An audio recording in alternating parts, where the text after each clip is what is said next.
Dear students, I am Archana Jha from Star Plus Public School. Now I am going to teach you the 12th chapter, Colonization of India.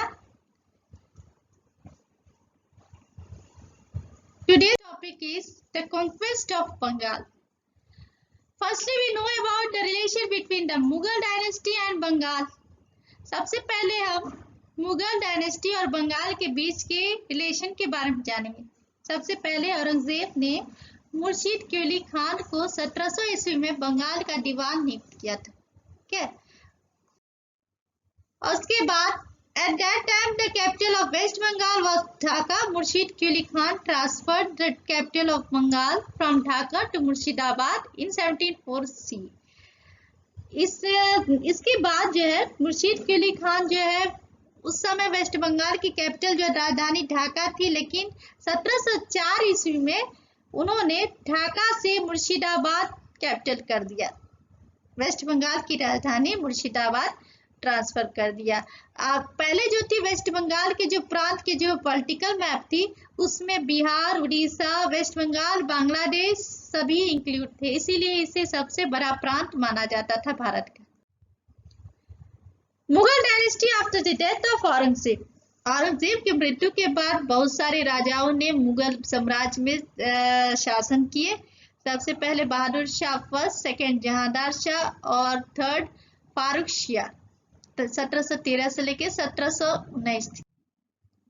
Farooq Shah 1713 to 1790। In 1717, Farooq Shah completely waived all custom duties for East India Company. 1717 ईस्वी में फारूक शाह ने अंग्रेजों के जितने भी कर थे east India company के वो माफ कर दिए थे।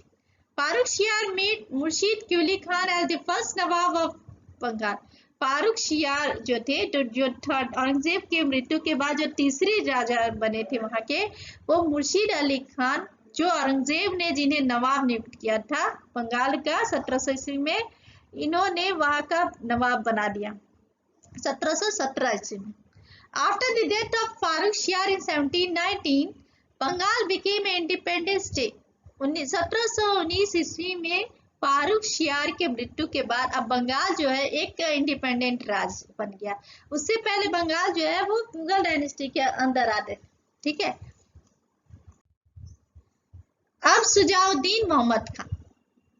Murshid Quli Khan made as Nawab of Bengal to his son-in-law Shujaudeen Muhammad Khan in 1727। Murshid Quli Khan की मृत्यु के बाद वो जो है वो अपने दामाद शुजाउद्दीन मोहम्मद खान को बंगाल का नवाब नियुक्त किया। शुजाउद्दीन मोहम्मद खान जो है वो उनके जो है सबसे वफादार आर्मी जनरल वफादार जो सैनिक थे वो अलीवर्दी खान, उनको वो आर्मी जनरल बना दिया अपने दरबार के 1728 में। फिर उसके बाद 1733 ईस्वी में अलीवर्दी खान को उन्होंने डिप्टी सूबेदार बनाया बिहार का। जब वेस्ट बंगाल और बिहार अलग हो गए तो सुजाउद्दीन मोहम्मद खान ने 1733 ईस्वी में अलीवर्दी खान को क्या बिहार का डिप्टी सूबेदार नियुक्त किया। Sarfaraz Khan 1739 to 1740। After the death of Sujaudeen, Sarfaraz Khan became the Nawab of Bengal in 1739 C। Sujauddin के मृत्यु के बाद बंगाल का नवाब 1739 ईस्वी में सरफराज खान बना।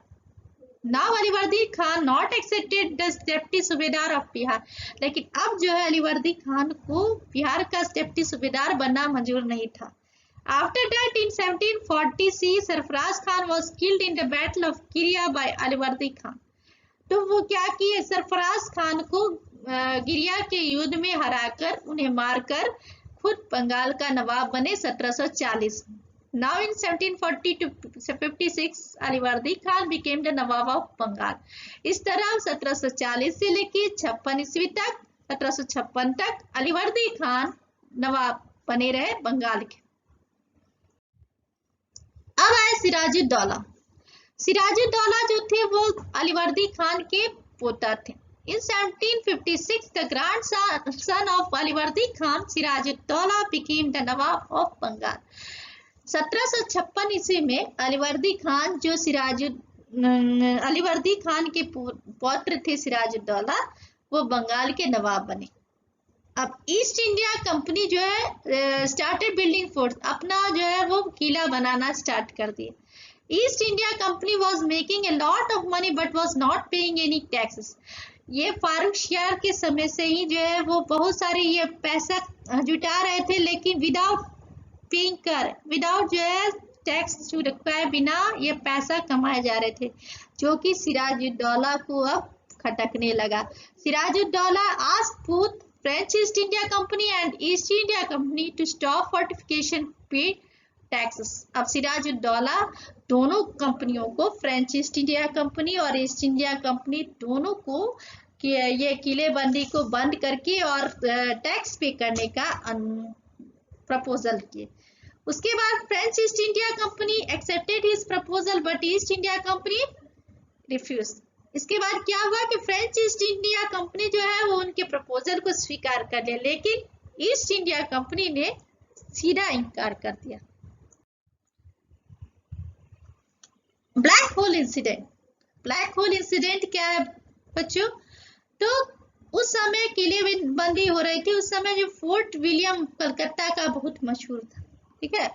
सिराजुद्दौला जो है सबसे पहले क्या किए, फोर्ट विलियम में अटैक कर दिए, वहां पर आग लगा दिए, और आग लगाने के बाद क्या किए, सीधे जो है वहां लॉक कर दिए। Sirajuddaulah attack first Fort William after refusing East India Company the proposal to pay tax. जब वो ईस्ट इंडिया कंपनी जो है प्रपोजल को रिफ्यूज कर दिए तो वहां अटैक कर दिए। उसमें आग लगाने के बाद, वहां लॉक करने के बाद हुआ क्या, 142 जो इंग्लिशमैन कैप्चर्ड हुए थे, यानी कि बंद हुए थे, मात्र उसमें 23 जो है वो जिंदा बचे। उसके बाद जो जितने थे वो दम घुट के मर गए। In history this incident was known as a black hole incident. ये जो इतिहास में इस घटना को ब्लैक होल इंसिडेंट के नाम से जाना जाता है। Escaped East India Company employees sent a message to Colonel Robert Clive who was in Madras. अब क्या हुआ कि ईस्ट इंडिया कंपनी के जो जितने भी बचे हुए वर्कर्स थे वो सीधे कहाँ चले गए, कर्नल रॉबर्ट क्लाइव के पास गए। तो ये वही कर्नल रॉबर्ट क्लाइव है जो वहां पर कार्नेटिक युद्ध में जो फ्रांस और ब्रिटिश का युद्ध हो रहा था, सेकेंड युद्ध के दौरान से जब आए थे, जब वो मात्र 23 वर्ष के थे। और ये वही रॉबर्ट क्लाइव है जो 1757 ईस्वी में प्लासी के युद्ध में मुख्य भूमिका निभाई थी, जो गवर्नर जनरल के रूप में आए थे। तो ईस्ट इंडिया कंपनी के जितने भी जो भागे हुए थे एम्प्लॉय थे, वो मद्रास में स्थित रॉबर्ट क्लाइव के पास गए और मैसेज पहुंचाया कि इस तरह ये घटना हुई है। तो after receiving the message, Alinagar peace treatment, not treatment, Alinagar peace treaty, यानी कि अलीनगर का शांति संधि। After receiving the message of the employees of East India Company, Robert Clive came to Bengal along with 3000 soldiers. ये मैसेज प्राप्त करने के बाद जो है ये क्या हुआ, ईस्ट इंडिया कंपनी का जब रॉबर्ट क्लाइव को मैसेज पहुंचा तो वो 3000 आर्मियों के साथ जो सीधा बंगाल पर कूच कर दी। Siraj-ud-Daulah can't face out Robert Clive and took surrender with the Treaty of Alinagar. Siraj-ud-Daulah जो है वो जो है इनका सामना नहीं कर सके, ठीक है, वो जो है उनके आत्मसमर्पण कर लिए और सीधा अलीनगर का संधि स्वीकार कर लिए। After Black Hole incident, the rename of Kolkata was Alinagar, so the name of this treaty was Treaty of Alinagar. इस ब्लैक होल घटना के बाद इस कोलकाता जो फोर्ट विलियम था उसका नाम अलीनगर पड़ गया था, इसीलिए इस संधि का नाम जो है वो अलीनगर के संधि से नाम माना जाता है। Fort William again became a British property. अब फिर से जो है फोर्ट विलियम वो किसका प्रॉपर्टी हो गया, ब्रिटिश का। According to this treaty, Britishers does not have to pay any taxes. इस ट्रीटी संधि के अनुसार ब्रिटिश को अब जो है फिर से टैक्स देना जो है नहीं, कोई टैक्स देना नहीं था। Britishers were allowed to mint coins and foods and allowed keep their own armies. अब ब्रिटिशर्स जो जितने भी ब्रिटिश थे उनको अपना सिक्का कर सकते थे, बना सकते थे, किला बना सकते थे और अपना आर्मी वहां रख सकते थे। Lastly, a Battle of Plassey. It took place on 23rd June 1757 C. ये 23rd June 1757 में स्टार्ट हुआ था। After the Robert Clive, Mir Jafar, who was the chief in commander of Sirajud-Dowla, pulled away with the temptation of creating a king. Robert Clive, इस घटना के बाद जो है रॉबर्ट क्लाइव ने जो है सिराजुद्दौला के जो सेनापति थे मीर जाफर, उनको राजा बनाने के लालच देकर उनको अपनी तरफ खींच लिया। Britishers attack French history factory Chandernagore Bengal. ये उसके बाद क्या हुआ, उसे अपने तरफ खींचकर ब्रिटिशर्स जो है वो फ्रेंच हिस्ट्री के जो फैक्ट्री थे चंद्रनगर, उस पर धावा बोल दिया, अटैक कर दिया।